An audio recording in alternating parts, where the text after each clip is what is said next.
Dito tayo sa isang kay Tarilla, mga kababayan. Dito tayo kay Tarilla, isang Coast Guard Commodore. Eto, mga kababayan. Ano bang panawagan ni Tarilla? Ito, mga kababayan. Bago ko basahin itong panawagan or itong sabi ni Tarilla, Commodore ng Philippine Coast Guard, ay sa mga DDS, wag na po kayong mag-comment. Hindi namin aasahan. Hindi namin aasahan na si Fiona ito. Bakit? Ang sabi dito ni Tarilla, Tarilla stresses importance of West Philippine Sea stand. Ang kahalagahan ng paninindigan sa West Philippine Sea in choosing 2028 President. Sabi dito, we need to reach out to increase awareness more para siguraduhin natin na ang Pangulo ng 2028 is not somebody who is going to sit aside of our fight in the West Philippine Sea. At sasabihin ulit na walang kinalaman sa sikmura ng Pilipino ito, magkakagyera at mangangakong magjijitski. Ito na. Pinapakinggan na ni Tarilla si Digong. Ang sabi niya dito, walang kinalaman sa sikmura ng Pilipino ito. Magkakagera at magnangakong magjijitski. We have to make sure that the president who will win in 2028 is someone who will pick up what President Bongbong Marcos has started. Sabi ni Tarilla yan. Itong Pangulo na ito ang patuloy na titindig at magpapatuloy sa laban natin pagdating sa isyu ng West Philippine Sea.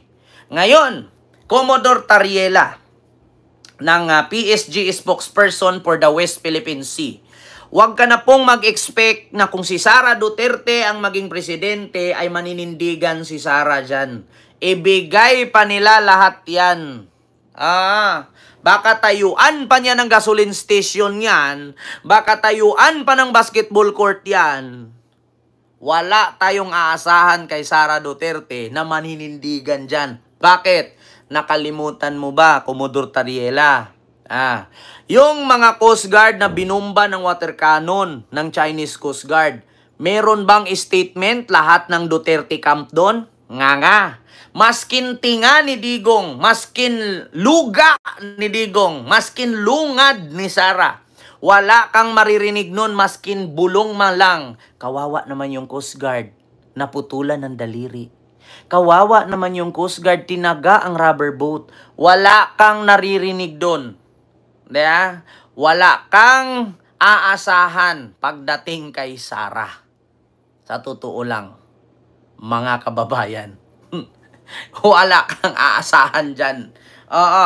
Kaya sabi ko sa inyo mga kababayan, kung tayo man ay bumoto ng presidente sa sunod eleksyon 2028, piliin nyo na lang yung liberal, utang na loob. Piliin nyo na lang yung kakamping. Piliin nyo na lang si Mama Lenny. Kung walang Marcos, actually wala naman talagang Marcos kaya bawal naman si PBBM tumakbo. Kasi nga last term na lang naman niya, kasi 6 years lang naman ang tatakbong presidente. 6 years lang naman, isang termino lang, 6 years. So kung wala mang Marcos na tatakbo, much better siguro, magkaisa na lang siguro ang kakamping at ang loyalista. Piliin nyo na lang. Diba? Sabi ni Angelina Oracion, lutang ang gusto nyo. Kaysa naman sa kawatan. Diba? Sabi ni Angelina Oracion, pangit ng ang pangalan, Angelina, tapos Oracion. Magyam-yam ka na lang dyan, day. Piliin namin lutang, kaysa naman sa piliin namin kawatan. Una, ganito, explain ko sa iyo ha. Sa panawagan ni Tarilla, sana daw ang manalong presidente sa 2028 ay manindigan at ipaglaban ang West Philippine Sea. Ngayon, ang sabi ni Angelina Oracion, ano ang sabi? Lutang ang pipiliin nyo. Yes, alam nyo kung bakit mas piliin ko ang lutang kaysa sa kawatan. Bakit? Ang lutang, kapag kinalabit mo yan, mamalini, ay, ano yun, Kent? Ang dami ko kasing iniisip, Kent, kasi yung baha na naman sa Davao, Kent. Actually, Kent, mga mayayabang yung mga namuno dyan, Kent, pero naawa ako sa taga Davao, eh. Kaya naging lutang si Mama Lini. Di ba? Pero, kung si Sara ang piliin mo, hindi lutang, pero kawatan. Maganda ang Pilipinas, di ba? Pero hindi mo alam, ubos na ang pera sa kaban ng bayan. Much better nga yung lutang eh. Kasi pag nalutang, tapikin mo lang, babalik ang isip niya. Na mental block lang konti. Di ba? Kasi nalutang. Kung yung kawatan, sige nga. Ganda, nakangiti. Ha, ha, ha. Alam nyo, sa totoo lang, Mr. Chair, mas masakit ang maiwan ng boyfriend o girlfriend kaysa ma-impeach sa Congress. Ha, ha, ha. Pero nabulsa na ang pera. Much better pang bumuto ng lutang kaysa sa bumuto ka ng kawatan. Di ba? Yun ang totoo. Anin mo buboto ka ng kawatan? Magulat ka na lang. Purdoy na ang Pilipinas. Pero yung lutang, tapikin, mamalini, nagutom na ako. Kanina pa yung prinito mong diningding. Prinito. Kanina pa yung niluto mong ano dyan, pakbet. Ano ba yung niluto mong kare-kare? Actually, si Mama Lini, magaling magluto yan. Kare-kare. Mama Lini, yung kare-kare mo, sunog na. Ay, sorry Ken, kasi iniisip ko kasi kung paano ko bigyan ng pabahay yung mga binaha doon sa Davao. At least, kung naglutang, ang isip kasi niya, wala dun sa niluto, nandun sa baha. Nandun sa nalindulan. Nandun sa mga nalandslidean. Yun ang salitang lutang. Pero aanhin mo yung, okay lang yan, Ken, sige. Sige, ayusin mo yung luto. Ito yung luto. Okay na to. Kaya masaya, mabilis ang kilos. Okay na to, sige, magluto tayo, Ken. Ito yung kare-kare. Walang iwan yan, mayroong bagoong yan, kumpleto sa sahog yan. Bakit siya active magluto ng kare-kare? Kasi nakanakaw na. Diba? Ganon, mga kababayan. Di bali na yung lutang, Mama Lini, wala ka pang bagoong sa niluto mong kare-kare.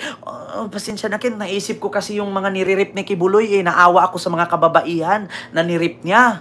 Anong gagawin natin doon? At least yung iniisip niya, wala man dyan sa niluto, nandun sa taong bayan. Kay Sara, kumpleto yan, Kent, walang kulang yan. Meron niyang sitaw, meron niyang pichay, meron niyang talong, merong peanut butter yan, imported pa yan. Galing Germany. Bakit? Secret. Kumpleto, hindi nakakalimutan. Alam nyo, ang tao, kapag nagkapera, ang tao, kapag nanalo sa loto, di ba, ang saya-saya? Parang walang iniisip na problema. Di ba? Kasi nakanakaw na. Kaya hindi lutang. Bakit? Advance ang isip. Hindi ka pa nililitis, alam mo na sa sarili mo na manalo ka. Bakit? Nakanakaw ka na eh. Di ba? Yun. Angelina Orasyon, alam mo na. Much better pa bumuto ng lutang kaysa bumuto ng kawatan. Magulat ka na lang, yung bahay mo 4 haligi, putol na yung isa, tatabingi na lang kayo di oras. Bakit? Ninakawan ka na. Di bali yung lutang, Mama Lini. Yung bubong natin nilipad. Sige, palitan natin bago. Kaysa, uy, pusit, piyuna. Yung bubong natin, wala na. Hayaan mo na lang yan. Marami naman tayo pambili. Nakanakaw na eh. Masakit, mga DDS, masakit. Sawayin nyo kasi, tigil yung pagnanakaw at sabihin kung saan dinala. Ganun yan. Nakaw kasi. Tigilan nyo yung Alam nyo, sa totoo lang, yung pagnanakaw, Kainaro, hello po sir, Miguel Love shout out. Yung pagnanakaw kasi, mga kababayan, sakit na yan. Kung naumpisahan mo yan nung nasa mababang posisyon ka pa lang, hanggang sa pataas ka ng pataas, itutuloy-tuloy mo yung pagnanakaw na yan, hindi mo na yan mababago. Ganun yan mga kababayan, parang droga lang yan. Kung nakadroga ka, tapos parihab ka, pag nakainom ka, babalik. Babalik yung espiritu ng droga. Hindi mawawala yan kahit pa magparihab ka. Ang droga kasi nananalaytay na yan sa kaugat-ugatan mo. Nagparihab ka nga. Pero pag nakainom ka, Aatake yun. Babalik yun. Yeah. Ganun ang kawatan. Ganun ang magnanakaw. Hindi ka man nakanakaw ngayon, pero malaki-laki naman ang nanakaw mo noon. Pag dumating ang panahon, magnakaw pa rin yan ulit. May tawag yan sa amin, mga kababayan. Dati kasi may kababata ako, yung umaakyat ng bahay, magnakaw. Pina-San Anton siya. Alam niyo yung santo na si San Anton? Antonio ba yun? Dinadasalan siya nung ninakawan niya hanggang sa nabaliw siya. Kahit nandun yung may-ari, papasok siya magnakaw kasi nababaliw. Sakit kasi ang magnanakaw. Sa totoo lang mga kababayan, yung pagnanakaw, sakit yan. Diyos ko, mga kababayan, ganun yan. Ang pagnanakaw, sakit yan. Yan ang lagi ninyong tandaan. Kaya huwag kayo magtiwala sa mga politikong ganyan. Kung nagnakaw na yan noon, 1, 2, okay lang. 3, 4, 5, hindi na yan problema. Sakit na yan. Hindi Tandaan mo 3-term consecutive as mayor. Kasi malaki ang confidential fund sa mayor. Di ba? Dito tayo, mga kababayan. Am I right?